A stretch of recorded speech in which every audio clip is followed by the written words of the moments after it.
नमस्कार। दिव्य होम से मैं फाल्गुनी आप सबका हार्दिक स्वागत करती हूँ। जैसा कि आपको पता है, आने वाली आषाढ़ शुक्ल पक्ष की पूर्णिमा को हिंदू सनातन धर्म गुरु पूर्णिमा के नाम से जाना जाता है। गुरु पूर्णिमा का यह उत्सव हिंदू सनातन धर्म का सर्वोपरि महत्वपूर्ण उत्सव माना जाता है। आषाढ़ शुक्ल पक्ष की इस पूर्णिमा को हम व्यास पूर्णिमा के रूप में भी मनाते हैं।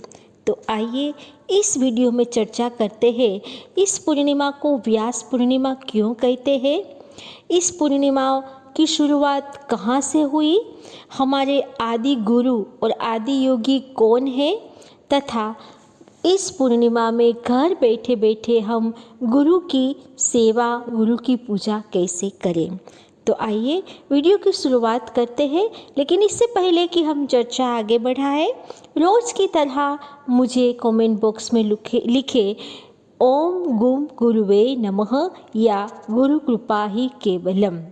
आज का ये वीडियो मेरे गुरुदेव को भी मैं समर्पित करती हूँ और गुरु आज्ञा से ही ये वीडियो मैं बना रही हूँ।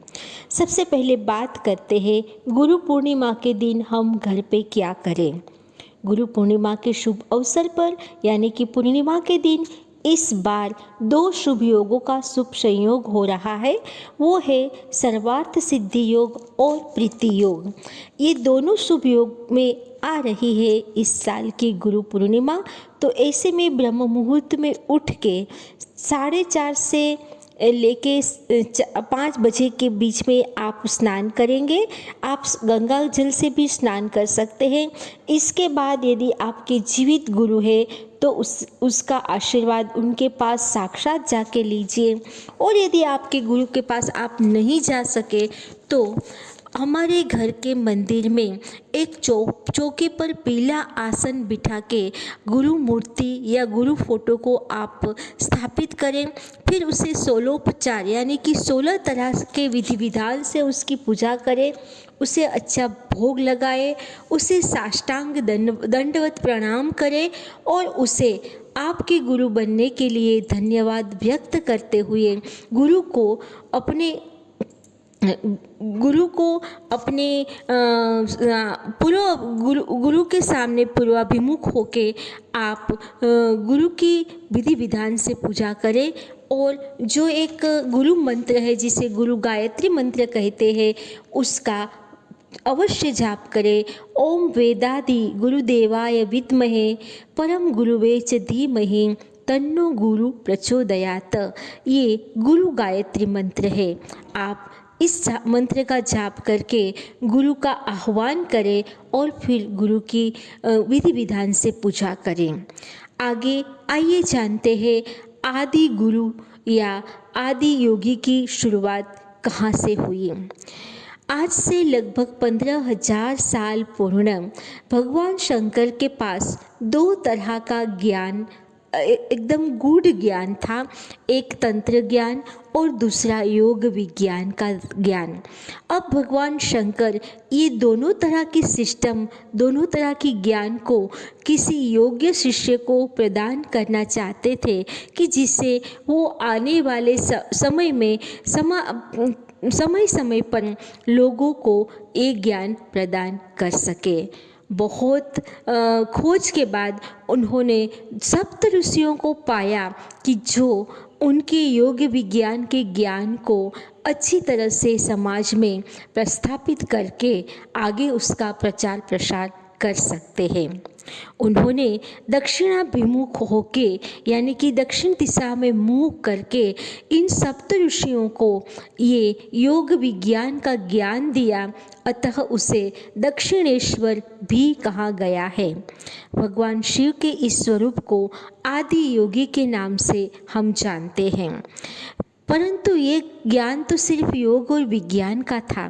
भगवान शिव के पास एक गूढ़ विज्ञान था, वो था तंत्र विज्ञान, जिसके लिए योग्य शिष्य थी माता पार्वती।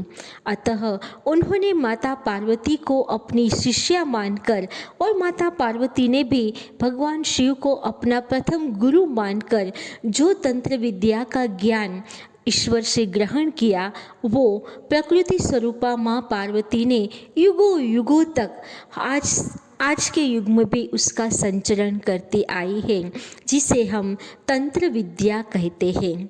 तो तंत्र विद्या का ये गूढ़ रहस्य जब भगवान शंकर ने माता पार्वती को दिया और माता पार्वती को जो ग्रहण कर रहे थे, वो जो जितने भी श्लोक थे और जो उन दोनों के बीच में संवाद था, उसे आज हम गुरु गीता के नाम से जानते हैं।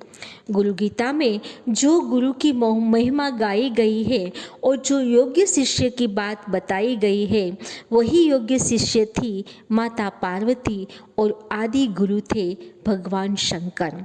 अतः गुरु पूर्णिमा की शुरुआत आज से 15,000 साल पूर्ण 2 रूपों में हुई।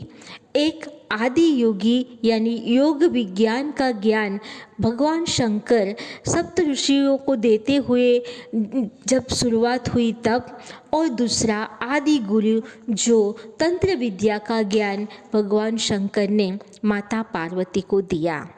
अब आगे जाके 5,000 साल के बाद जब व्यास मुनि का जन्म हुआ, तब इसी दिन आषाढ़ शुक्ल पक्ष की पूर्णिमा के दिन ही भगवान व्यास का जन्म हुआ, जिन्होंने इसी दिन चारों वेदों की स्थापना की, चारों वेदों का ज्ञान ग्रहण किया और इसी दिन भागवत महापुराण लिखने की भी शुरुआत की। अतः इस पूर्णिमा को हम व्यास पूर्णिमा के रूप में भी जानते हैं। हमारा सनातन धर्म कितना समृद्ध, कितना विशाल और कितना वैज्ञानिक है कि एक एक जो उनका ज्ञान है, जिसको प्रदान करने के लिए एक और जहाँ आदि गुरु शंकर अपने योग्य शिष्य को साधते हैं, ढूंढते हैं और अपना ये ज्ञान अपने सप्तऋषियों को देते हैं। तंत्र विज्ञान का ज्ञान माता पार्वती को देते हैं। वहाँ दूसरी ओर दूसरे 5,000 साल के बाद वेद व्यास का जन्म होता है और उन्होंने 4 वेदों की स्थापना की, अतः उसे वेद व्यास का नाम मिला। तो ये है सनातन धर्म की संपूर्ण संस्कृति और सनातन धर्म में गुरु पूर्णिमा की शुरुआत कहाँ से हुई, इसकी कहानी। मैं आशा करती हूँ कि मेरे दर्शकों को आदि गुरु और आदि योगी की ये जो कहानी है वो अत्यंत प्रसन्न आई होगी और आप मुझसे अपेक्षित कर सकते हैं कि दिव्य होम से हम लगातार ऐसी ही जो हमारे शास्त्रों में कहानी लिखी है उसे शास्त्रार्थ करके यहाँ प्रस्तुत करेंगे। आप सभी को गुरु पूर्णिमा की बहुत बहुत ढेर सारी शुभकामना और आप सभी के गुरु में भी मेरे गुरुदेव का गुरु तत्व संवादित है, सम्मिलित है। इसी आशा के साथ समस्त गुरु शक्ति को मेरा प्रणाम, मेरा वंदन, नमस्कार, धन्यवाद।